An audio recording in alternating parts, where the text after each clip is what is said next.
And hello there, people of the world, beautiful patient travelers. As always, welcome to my channel, Sir Koolzalot. You're cool, I'm cool, we're all super cool. So I am trying to keep up with making videos for this channel while traveling, and I had a few moments this weekend to compile the trip that I just completed with the X6 Pioneer Pro, and this was more of a holiday than a business trip, and I journeyed from San Francisco to Sturgeon Bay in Wisconsin. So here is my report out on how this trip went with the X6 Pioneer Pro. So, as always, I have my usual disclaimers. My views are my own, my data is my own. I am on a quest to find the best medicine travel coolers that are out there, and I am sharing my learnings and knowledge along the way. So, hope you enjoy this video here. So I have talked about this product a few times now. This is just to flash up what the product looks like and what it is. So this is from Secret Box. It's the X6, branded as the For All Family Voyager Pioneer Pro in the USA. There's obviously the OEM version. It has an onboard battery that has 10,000 milliamp hours. It uses the USB cooling lid system with the aluminium tube, and it has the flask, a little plastic container, and so on and so forth. So no surprises here. I think if you're familiar with my channel, you've seen this one before. So let's keep on rolling. So to give you a little bit of a lay of the land of the trip journey that I just did. So starting off in the Bay Area, San Francisco, going to the airport, taking a flight from San Francisco to Detroit. This was a connection flight going from then Detroit to Milwaukee, and then from Milwaukee driving for about 3 hours all the way up to Sturgeon Bay. So there was a good 13 hours of journey time, and I spent about a week there. I carried 2 medication pens with me, my doses weekly, but I carried a second one because there was a possibility that I might extend my trip, and so having that extra one was kind of handy. I ended up not using it and actually just transporting it back on the way home. So the X6 cooler was running continuously throughout this entire trip, including all the photos, photography, and so on and so forth, and then all the way back to when I got back home. The return journey was a little bit different. So driving back to Milwaukee from Sturgeon Bay, and then the flight was actually from Milwaukee to St. Paul's, Minneapolis, and then from St. Paul's to San Francisco, and then getting home in the Bay Area. So slightly different connection path for the way back. Let's keep on going. Alright, so then in terms of the trip setup, this gives you a bit of a taste of some of the items and accessories that I took.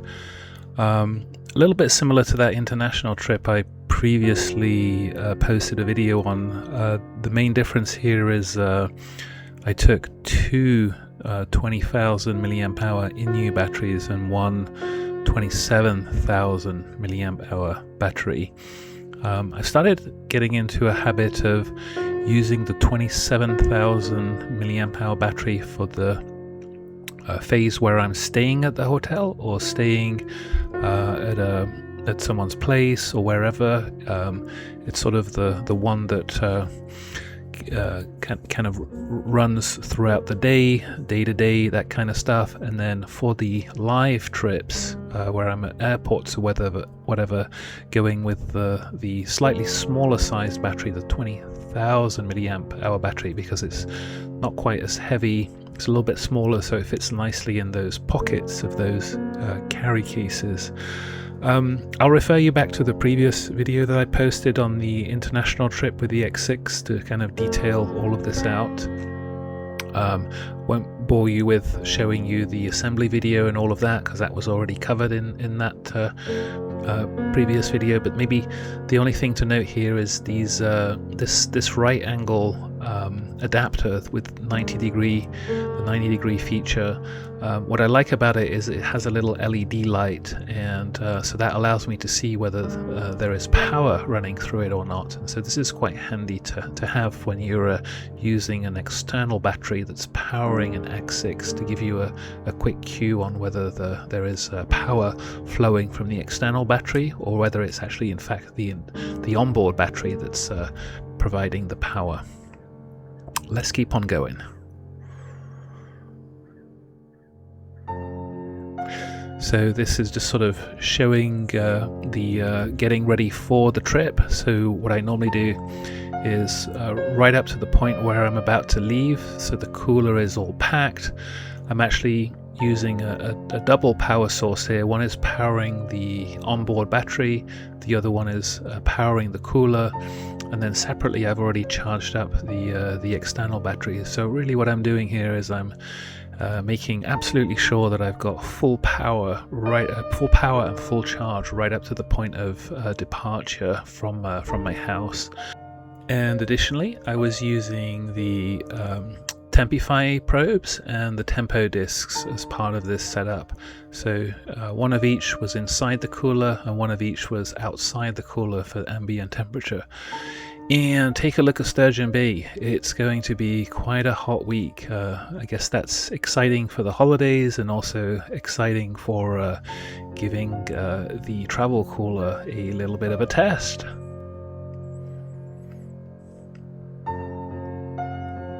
And so now we can start to take a look at some of the scenes from the airport. So here we have SFO, we got gate photos, we got lounge photos, and here you can see, you know, I'm in the Delta. I was traveling with Delta for this trip. You can kind of see this tactic that I have where I'm using dual powering. I've got one cable that's running to power the cooler directly, and then I'm separately charging the battery. And I'll share more about that a little bit later on as well. But the tactic here is to maximize the setup for the sort of the power and the battery, in that if the battery is powering the cooler but also charging, it won't charge quite as quickly as if you simply plug the battery in and charge it up, but it's not then in turn powering anything. So this little new tactic here of mine is what is the fastest way to both charge the battery and also keep the power of the cooler on? And the answer is you use 2 plugs and 2 cables. Alright, and then so this is the Detroit airport. Again, I guess this is all very familiar sights. The Delta Airways lounge actually was kind of empty when we got there, so very easy to kind of find a spot, plug in and charge up. You'll notice here the photo in the middle. You'll see that trick that I'm now using where I will have 2 cables running to the cooler, one's then powering the cooler while the other one is charging up the battery, and I temporarily detach the battery from powering up the cooler to get kind of a faster charge, basically. Some more airport photos. Here's Milwaukee. Milwaukee's got quite a nice club lounge. Again, this is pretty routine at this point. The main goal is to find somewhere to charge. And then of course how about some videos of the different airports, so you can get kind of a more 3D feel for it?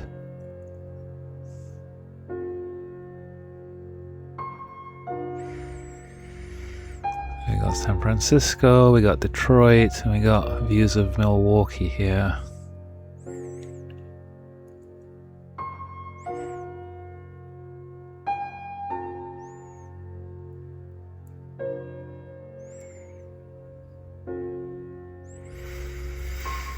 And last but not least, I believe, so this is St. Paul's, Minneapolis. Actually, Delta Airways has a pretty nice club lounge at this airport. Very nice seats.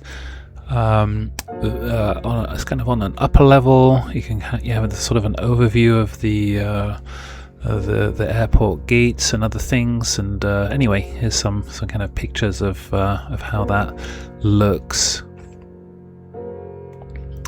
There's a different view of the airport, and then here's arriving back home in San Francisco, first collecting bags, and then of course a little bit later on I'm outside here waiting for a taxi in it's the top level of the parking structure where all the taxis will come and grab you. Okay, so now for the planes, a couple of different planes on this journey. We've got a 737, an A320, and then a regional jet, which is the CRJ 900. So the 737 was for the long flight between SFO and either Detroit or St. Paul's. The Detroit to Milwaukee flight was an A320, so a moderately sized plane. I was sitting in the first class section. The stars highlight where I was, either on the outbound or inbound. For the regional jet from Milwaukee to Minneapolis, that was actually quite a small jet, so there was a one row and then 2 per row configuration for that plane.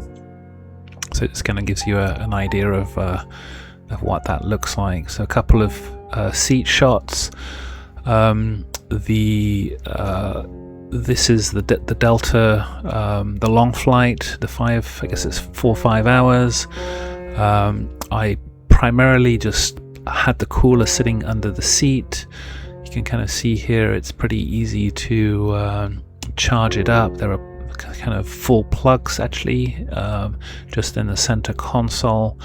And then to the right there, I was just showing you what putting it in the front seat pocket looks like. You can actually fit it in there. It's a surprisingly deep pocket, but the cooler will kind of stick out a fair bit. But certainly a different option depending on what you're interested in. This is just the Detroit to Milwaukee flight. You can kind of see it's a little bit different. So instead of having the plugs in the seat in front of you, the plugs are in the console next to you, where your legs, feet are in the center part. So a little bit more awkward to actually plug things in, because you sort of almost can't see where the plug is. But anyway, it's possible to find the power once you know where it is. So there's kind of a view of that. Again, for all of these flights, I primarily just had the cooler sitting under the chair on its side, under the chair in front of me on its side. That's not what's being shown in this photo, because these were more for sort of giving you visuals.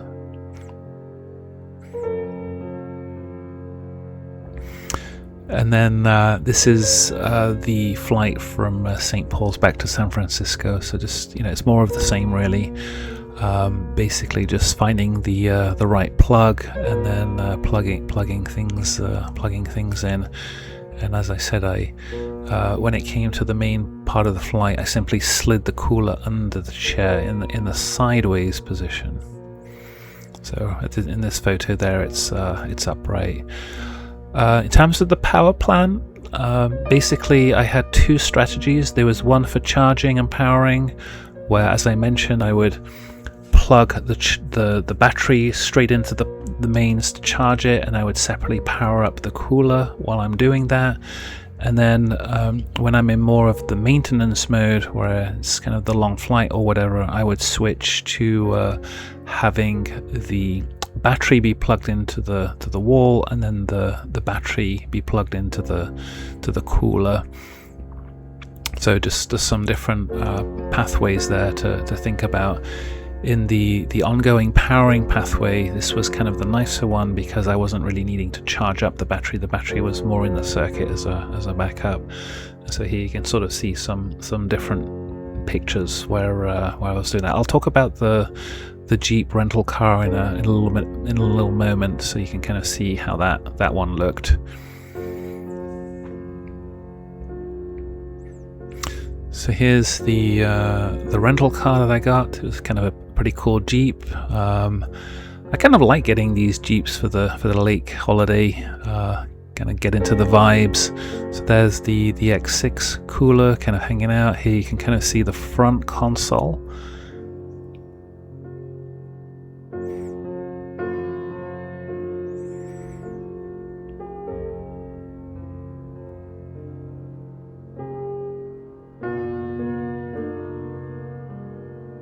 And there you can see the rear console. So there was actually quite a lot of options for how to plug a cooler in. So here's my my cool supermodel shot here of the cooler on the front of the Jeep. And then here you can kind of see, so the front console, there isn't really a lot of great spots to hold the cooler. And then also when you're driving, noting that it's a little bit top heavy, you want to be careful that it doesn't fall over, but you can in principle plug it into the ports in the front of the vehicle. But actually what I really liked doing was essentially putting the cooler in the middle seat and wrapping a seat belt around it so that it was nice and secure, and then running a power cable to the center rear console to sort of just keep it charged and plugged in. So this is how it basically sat for the drive to Sturgeon Bay, which was nearly 3 hours, and then later on the drive back, and it did fine. No issues with temperature control or issues with charging or anything like that. So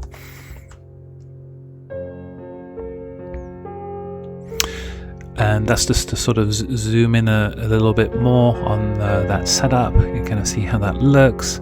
And then interestingly enough, on the drive to Sturgeon Bay, it started massively raining and thunderstorming and stuff, and so that was kind of exciting. Fortunately the car didn't get hit by lightning. That would have been quite interesting to happen to. I don't know, it's kind of interesting, but it was quite sudden shifts of weather.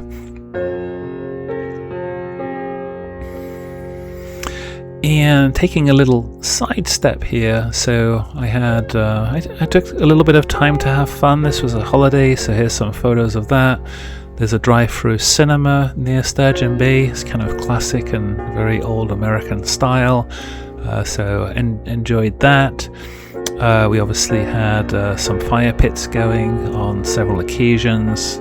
Went to do some shopping, got loads of wood, and then we also did some boating in the river with a boat rental. So that was quite fun. Actually, we actually went under the bridge that you can see there on the right side. So the boat wasn't tall enough to need the bridge to actually go up, but it was sort of fun to watch some of the boats go through and actually go under that bridge anyway. So we had a lot of fun. And here's some beautiful scenic pictures of the Michigan Lake. Obviously it's very vast and almost feels like an ocean. And then there's the X6 cooler, the star of today's show.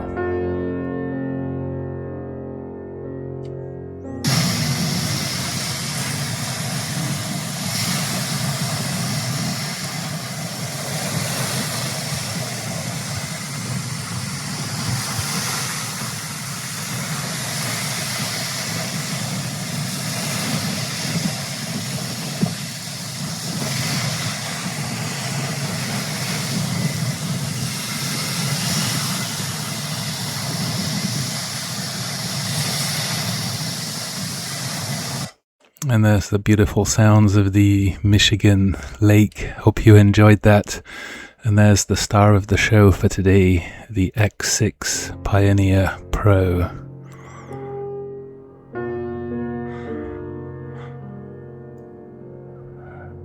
And I thought I'd show you this as well. So while I was on the lake, there was a day when it got very, very windy. Actually, it was almost, let's say, pre-storm.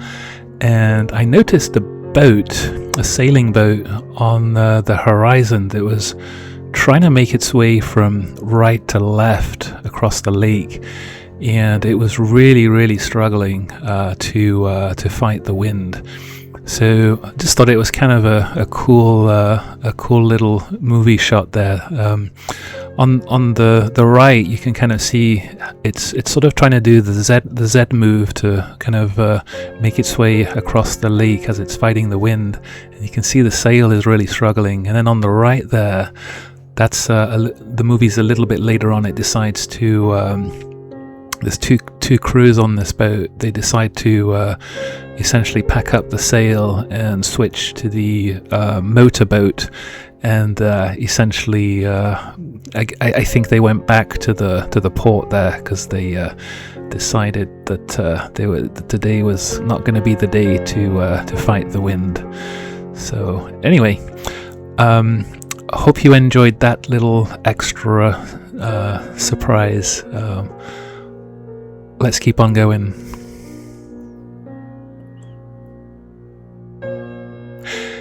And of course, to give you those summer camping lake vibes, here's the fire pit that we use very regularly, and then here's kind of a shot of the lake, and there's again the star of the show.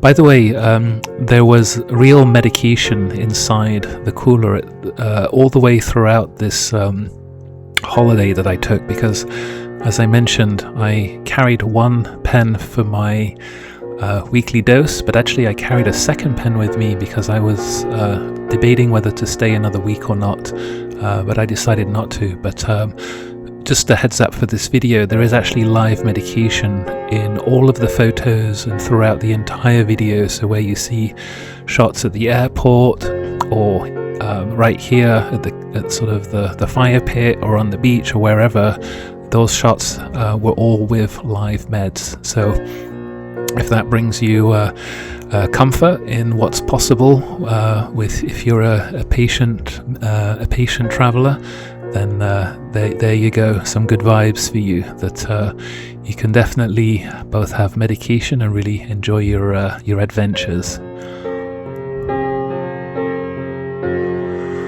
And of course, what else is there to do on a beautiful 4th of July weekend but to have a little bit of fun with fireworks? Of course, you have to be very safe with fireworks. So a beach is a great place for that, because you can set the fireworks off and you can point them towards the water so that you don't cause any trouble. And we had a lot of fun there. There's a picture of me with some friends, and I guess you're getting closer and closer and closer to actually seeing what I look like. But anyway, this is more about coolers than me, so let's keep on going. And just to give you a quick heads up on the data setup, so in a moment you'll see the temperature plot for this entire trip. So as I mentioned, I was carrying two pens. I had them positioned in the inverted position to each other, so one pointing down, one pointing up in the cooler. I was using both Tempi Fies and also the Blue Maestro tempo discs. One of the tempo discs has the built-in temp, hygrometer and pressure sensor. So lots of cool data there. I had two on the inside of the cooler and two on the outside of the cooler to grab the ambient temperature.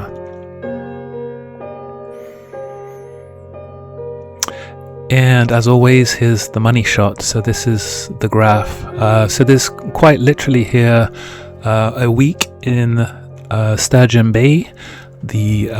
all of the traveling to and from the airport.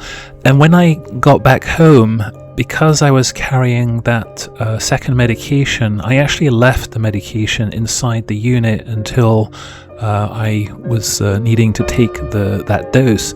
So I had the system running for a few more days after I got back. So a little bit of a different protocol than usual, but I decided it was easier just to leave the medication where it was than mess with it and, you know, take it out and move it to the fridge. Might as well grab the data while I'm at it. And so here you go. Let me journey you through this graph. So the black plot is always the ambient temperature, so you can kind of see that moving through the journey. You can kind of see here that the journey started around about the 30th of June, and then we got back on I think it was the 6th to the 7th of June. So 7th of June was the travel day, and then, as I mentioned, I continued to use the cooler for a few more days afterwards until I took my final dose. You can see where the dose marks are. This is where I took my meds, so medication dose 1, and then the dose 2 when I got back. You can see the areas here where we were traveling. So, as noted, this was cars and planes and cars. So 2 planes because there was a connection, and cars. So quite many hours, a good 13-14 hours of total journey time. The outbound flight was a red eye, so we left around 11 p.m. and then arrived at Detroit around 6-7 a.m. and then we got the connection flight that took us to Milwaukee, and then we drove. So we didn't actually arrive into Sturgeon Bay till after lunchtime of the following day. And then on the return, we set off at around lunchtime, and then this 3 hours difference. So we arrived California time the following day at around 2 a.m. There was quite a few delays. We had traffic delays and we had plane delays on the way back, but all of that was very manageable because I had lots of batteries. You will notice here there's an inversion of the data plot. So on the initial phase of the trip, the tempo disc that I was using that was inside the cooler was the one that had the pressure and the more advanced data collection. A few days after I arrived, I wanted to do some reading with that probe, so I removed it and switched it out with the tempo discs that were sitting on the outside. So here you can see that the 2 temperature sensors are essentially switching roles and positions, and so one suddenly massively increases in temperature to go to ambient, and then the other one quickly decreases in temperature to go to the cooler level. So that's what this little inversion of data shows here, and you can see that the cooler itself kind of warmed up a little bit while I did that. During the stay, during the holiday, I tinkered a little bit with the settings. I played around with the 3 centigrade position, and then the 2 centigrade position. I kind of liked both of these. I was just sort of testing to see what what's what gives, how it works. And then you can see here I was playing a little bit with the temperature settings while I was on the plane to see what would work. But nothing noteworthy here. This was just me kind of playing around. And then the grand finale was after I finished my dose and the unit ran a little bit longer, I charged it up to 100% battery, and then decided to let it run its course to see how long it would take. And so the X6 running at 2 centigrade on power level 2 essentially ran for 20 hours, and that was with both a 20,000 milliamp external battery and the onboard 10,000 milliamp hour battery. So basically I got 20 hours out of that. Ambient temperature was on the, was not bad. It was in the 75 to 65, depending on whether it was night or day, maybe a little bit more towards the 75 during the day. So this was a pretty good indicator of how much juice you get there. Not bad at all. The 20,000 milliamp hour seems to be in terms of the external battery, was probably in the 12-ish hours of that, and then the 10,000 milliamp hour onboard battery kind of gave it that final leg. I don't know the exact ratio of what battery contributed to this 19 hours and 44, but anyway, that's a pretty nice number. You could almost make an entire international trip with just those two batteries, the external and the internal, so something to think about. To cut a long story short now, I mean, the X6 performed beautifully throughout the entire time, so it was running continuously. As I mentioned, I had live meds throughout the entire thing, so I was a little bit more careful. Not normally after I finish my doses, I start doing more pressure testing and experimental work, but as I had a live dose in there, I continued to just be very careful and let that thing take its course. So there you go. Keep on going here. And then just to sort of wrap things up, really, nothing's changed in terms of my overall view of the X6. It's a beautiful system in terms of cooling. Does a really good job, very precise temperature control. If you get a good unit, that is. I'm hearing from subscribers that it's a little bit hit or miss depending on where you order from, and whether what you might get, whether it happened to be like a return or a dud or manufacturing variability. So definitely a lot of field reports out there. So definitely, if you get one of these, test it thoroughly, make sure it works for you. And then in terms of, it's the unit itself is definitely on the heavier side. So there's a little bit of a price to pay for that. But if you're okay with that, maybe that's not a big deal, especially because it's got quite a large capacity. Stowage for plane, I mean, yeah, it's on the bulkier side, but I think, to cut a long story short, the best place for it is put it under the seat in front of you, or if you're on international and you're in business class and you've got one of those hatches or containers, then you can hopefully fit it in there for that trip. And the onboard battery, again, 10,000 milliamps, not the best, but it's certainly handy to have as a sort of a booster. So hit and miss as to whether that's valuable or not, because there's a weight price to pay for that. And then I think of all, it's a beautiful system. It performs really, really well. I've now done international trips. I've now done domestic trips. I've done a couple of drives around California, so weekend road trips and stuff. So I've definitely put it through its paces, and it's a really good overall system, performs in a wide range of conditions. My only snag with this one is durability and wearability. Be very careful not to damage the plastic pieces. The batteries have plastic clips. The battery sockets are plastic. The unit itself's quite top heavy. If it falls over, the plastic might eventually crack. Be careful when you open it up. Don't shear the unit when you open it up by holding where the battery is, because you'll essentially snap the socket and so on. So to cut a long story short, just be very, very careful in terms of not damaging this system, because there's lots of plastic pieces, lots of connector plastic pieces, and those will break in time if you put too much stress on them. And then the other thing is the little plastic container on the inside. When you tighten that up, make sure that you don't over tighten it or make it too tight, because when the unit cools down, that plastic's going to contract around the metal aluminium tube, and it's going to be quite hard to take it off. And so when you're going through security or customs or whatever, and if they want to inspect it, you'll want that little plastic piece to be kind of on the looser side so it's easy to remove. So a little tip there, don't over tighten that plastic cup when you pack your product for travel. I think I've mentioned this a few times in previous videos as well, so apologies if I'm boring you, but perhaps this is the first time you're watching one of these videos, so I'm just gonna give you the full lowdown so you walk away with a good package of knowledge.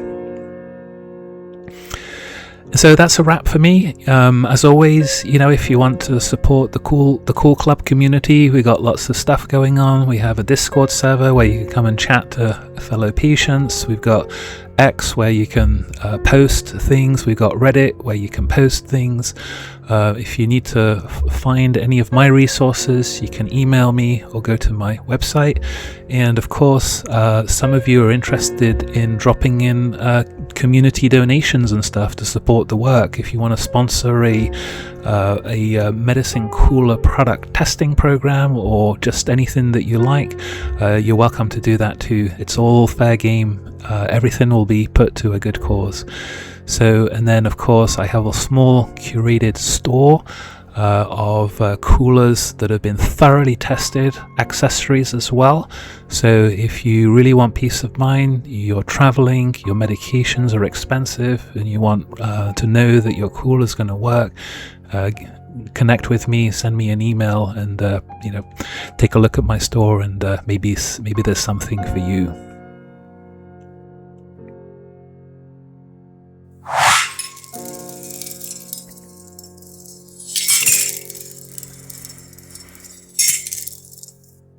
And that's a wrap for today. So I hope you enjoyed that little adventure with the lakes and the X6 Pioneer Pro, and wishing you a wonderful summer time.